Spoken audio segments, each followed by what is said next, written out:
Good morning friends.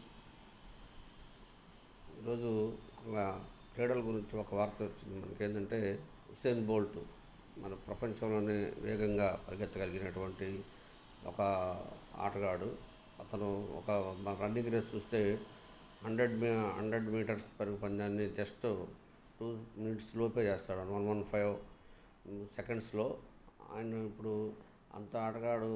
ఆయన ఇప్పటివరకు సంపాదించింది నియర్లీ 200 crores ఉంటున్నాడు. అంటే ఇప్పుడు అతను ఏంటంటే ఒక అంత ప్రాక్టీస్ చేయడానికి దీర్ఘకాలికంగా 20 years అతను కష్టపడి శ్రమ పడ్డాడు. అలానే మనం కూడా ఏమన్నా ఎయిమ్స్ పెట్టుకున్నప్పుడు షార్ట్ టర్మ్ కాకుండా లాంగ్ టర్మ్స్ ఎయిమ్స్ పెట్టుకుంటే మనం చాలా సక్సెస్ అవుతాం అన్నమాట. కాబట్టి అందరు కూడా ఇలాంటివి చెప్తూ ఉంటారు మంచి ఛానల్